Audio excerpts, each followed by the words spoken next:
sobre as similaridades da hipnose não verbal com a parte da prática, tanto espiritual, quanto da própria prática magnética, pelos mesmeristas e magnetistas. Quando a gente vê essa prática, então, quando você me vê eu fazendo, essa prática parece ser a mesma coisa. E muito na forma agora a finalidade acaba sendo completamente distinta. E aí a gente entra, e eu quero falar um pouquinho, só para vocês entenderem, por que eu não falo no meu curso, eu não vou ensinar mesmerismo, não vou ensinar magnetismo. Mas a gente tem que entender, até eu gosto muito dessa frase que o Alberto comenta bastante, né? Os autores ao seu tempo. Então, o Franz Anton Mesmer, ele foi um cara genial, sem dúvidas um cara genial. Se não fosse as ideias dele, a gente não sabe quais seriam os rumos, né, hoje com relação a toda essa prática terapêutica. Por quê? Porque o Mesmer foi o primeiro cara lá atrás a buscar uma prática da medicina que fosse mais centrada na pessoa, né? Então, buscando uma terapia que não fosse tão invasiva, porque naquela época a terapia que era, pessoal? Era sangria, né? Então, o sujeito ou ele morria de determinada doença ou ele morria sangrando, né? Então, eram práticas que hoje seriam consideradas tortura. Então, era muito ruim. Então, o Mesmer,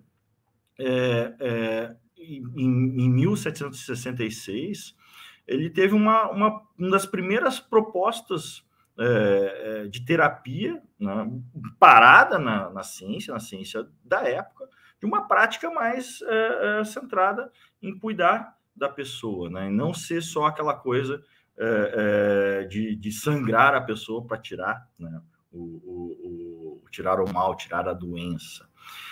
Aqui a gente tem uma visão do autor, Paulo Figueiredo, autor do livro Mesmer, a Ciência Negada. Até quem quer estudar mais sobre essa ideia do mesmerismo, quem tem a crença pode se aprofundar. Ele fez um compilado de todas as cartas de Mesmer na época.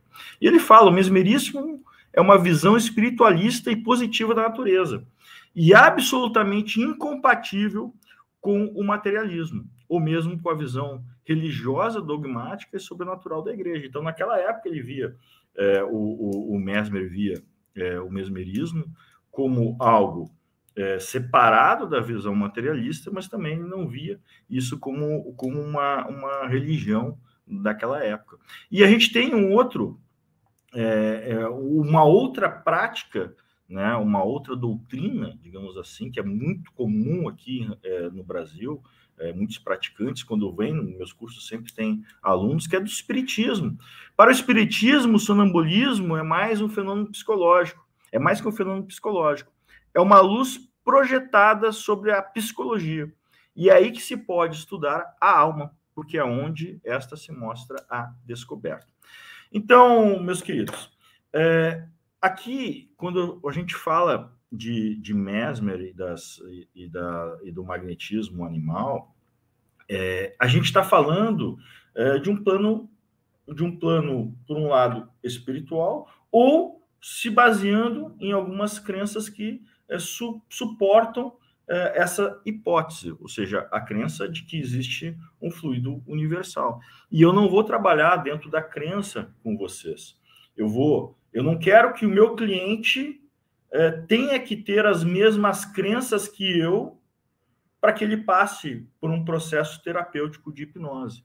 Então, eu não quero que o cliente tenha que ter as mesmas crenças. Então, muitas vezes, se você aprende algumas técnicas envolvendo o magnetismo, a posição de mãos, mesmo o reiki, o cliente que está ali, ele vai ter que compartilhar dessa crença ou dessa religião, dessa doutrina com você. E eu não preciso disso, né? Na verdade, eu quero ter um olhar onde eu consiga aplicar a hipnose e ajudar essa pessoa na mudança que ela deseja, independente da crença. E isso acaba dando muito mais segurança para quem está aprendendo a hipnose não verbal, e saber que ela vai gerar um estado de transe, um efeito no cliente positivo, independente da sua crença. Eu não preciso crer em hipnose. Então, vocês aqui, quando se quiserem evoluir nessa abordagem da hipnose não verbal, vão ter uma experiência que não está baseada na espiritualidade. Mas o que então seria a hipnose não verbal? De que forma a gente tem esse olhar da hipnose não verbal? A ideia foi o quê? Ok, mas existe algo que acontece. Lá atrás, mesmo quando o Braid estava assistindo o show do La Fontaine, lá no passado, e ele viu que o magnetizador, né, discípulo do Mesmer, fez um processo, e ele, observando o olhar do sujeito que estava mesmerizado, né, ou magnetizado, ele viu que existia algo além ali do que uma mera sugestão ou que um mero teatro. E por isso ele ficou curioso e foi estudar além para ver quais fenômenos existiam além da crença. E por isso que, para concluir essa primeira etapa, dali se desprende uma cisão.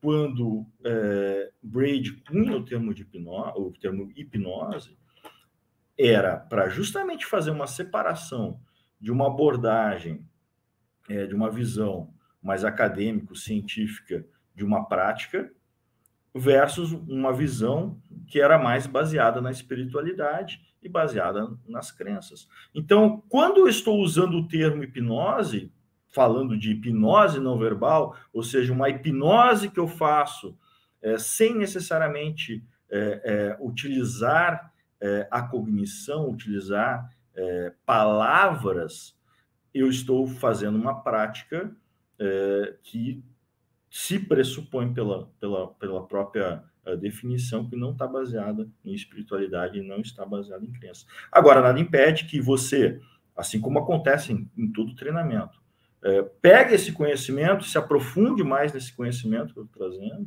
e inclua na sua prática. Porque qual que é a ideia da hipnose não verbal? Qual que foi a ideia da hipnose não verbal? Foi olhar nesses rituais o que se tinha ali, né, de comum ou seja, o que existia de comum nesses diversos rituais e que poderiam ocasionar uma mudança, ocasionar uma melhora nas pessoas. E a partir daí, sim, que a gente começa a ter uma prática da hipnose não verbal.